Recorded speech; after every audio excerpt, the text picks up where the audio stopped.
So, how can you really be confident that you have something other people want to hear?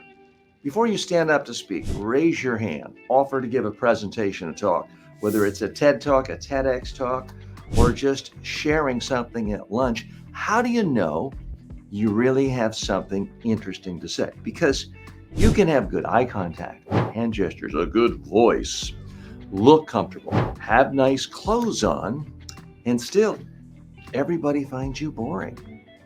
You might think, well, that's just me, I'm insecure. Well, no, a lot of people are boring. Here's the number one way to have genuine confidence that when you speak, you're saying something worth listening to, that you actually have something interesting. And the solution is you've got to go deep into a subject matter. The problem most speakers have is they're consuming all the same stuff everybody else does, whether it's everyone in your office, everyone in your industry, everyone in your business. We're all sort of bouncing around the surface levels. We're all seeing the front pages of certain news websites that we like. We're all seeing kind of the same social media videos. We're all reading the same stories about pop culture stars and movie stars and TV stars, trivia, sports news. We all know who won the big game last night. Guess what? It's very difficult for you to say anything interesting to people that they haven't heard before. It's very difficult to say anything that someone says, I hadn't thought of that before. I hadn't heard that before. Because if you are consuming all the same content, all the same ideas, everyone else you're speaking to is consuming, you're going to seem boring because you aren't going to say anything new. People are looking for something new, something interesting. You can't do it just by surfing the headlines, just by looking at the headlines coming to you on social media from your friends and colleagues. They've already seen that. The number one thing that makes anyone confident is knowing they've gone deeper on a subject than anyone else. One of the reasons I'm confident when I stand up to speak about communication skills or public speaking or speaking to the media is that I know I've gone deeper than anyone else. Now, I've been in this a long time, but when I really started and decided to be serious about this, I went to the library and read every single book on public speaking and communication skills. That's something you can do now, or just do a Google search. If you want to know about something new, cutting edge, right now I'm fascinated with artificial intelligence cloning technology. I'm trying to become an expert, trying to know more than other people. So yes, I'm reading books on it, but there are not that many books on it. One of the things I do is I create a Google News alert, and it has very specific things in it like cloning artificial intelligence, AI cloning, video cloning. So I read a lot of stories about that every single day. Now, does that make me such an expert Google wants to hire me?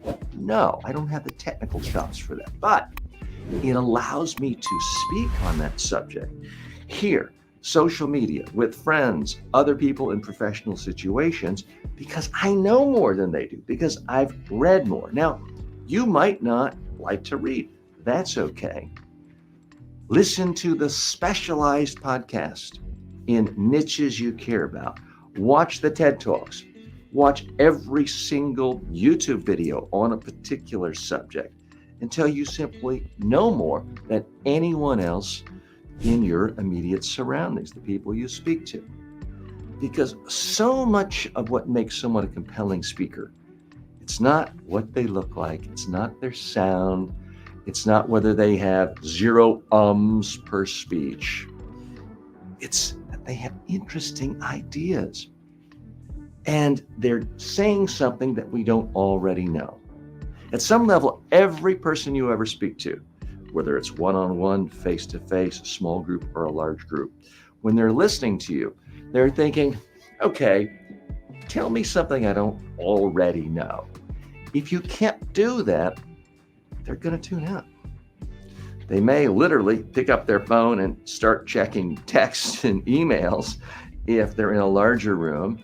Mentally, they might be doing that if you're one-on-one. So if you want to be a compelling communicator, a successful communicator, part of it is in the research, essentially. Whether you read more on the subject, whether it's books, whether it's blog posts, whether it's PDFs, whether you consume more podcasts, whether you watch more videos, whether you take more online courses, become an expert on something. You look at the people who get the most attention in the world, it's because they really dive in deep and they soak up everything they can on that subject. Only then do most people want to hear from them.